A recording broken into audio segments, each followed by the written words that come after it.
Qasem Soleimani is not some shadowy figure. He's not a militia leader. He's not anything of the sort. He is part of the Iranian state structure, one of the very senior leaders, not just a military leader, but a senior figure in the Iranian state, especially when it comes to decision-making regarding foreign policy and its military implications. Of course, commander of the Quds Force, the foreign wing of the Revolutionary Guards, which is under the direct command of the Supreme Leader's office.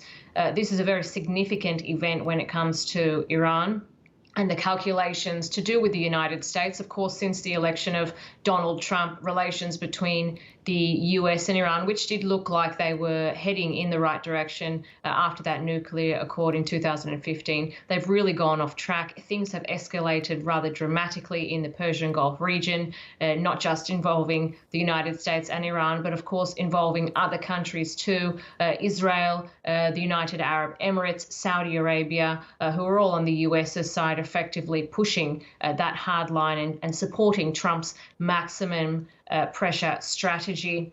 We see that what's happened today is, I think, probably surprising to a lot of people. Many people probably didn't think the United States would strike, as the Pentagon has said, intentionally, Qasem Soleimani, not just him, of course, but the deputy head of the PMUs in Iraq, on Iraqi state territory right near the Baghdad airport. It's a huge escalation, and I think things are really going to change from now on out. Yeah, how is Iran likely to respond?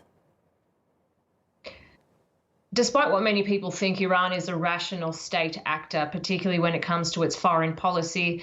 So even though there have been calls already at Friday prayers, also from senior Iranian figures, including Mohsen Rezai, who is an Iranian Revolutionary Guard figure, who, of course, knew Qasem Soleimani. They came up together at the beginning of the post-revolutionary period when the Revolutionary Guard was formed, I suppose, during the heyday of the first days of the Iran-Iraq War. He said that they and Iran will be seeking revenge, strong revenge, against the United States. The foreign minister of Iran has also spoken. He's tweeted that this was an act of international terrorism and that the US bears responsibility for all consequences of its rogue adventurism. But having said that, despite all of these calls for revenge and the anger that a lot of people in Iran feel, of course, I do believe that there will be a measured response, at least in the next coming days, from the Iranians as they put all the pieces together effectively and try to figure out what to do next, because I don't think it's an issue of war is coming. I think the United States and Iran have been at war for a very long time. Right. I also asked this of my previous guest, Mohammed Marandi, but I'd like your perspective as well. What do you think the larger implications are for the Middle East here? Well, further destabilization. Iran has good ties in places like Syria, Lebanon, and Iraq. Let's not discount that.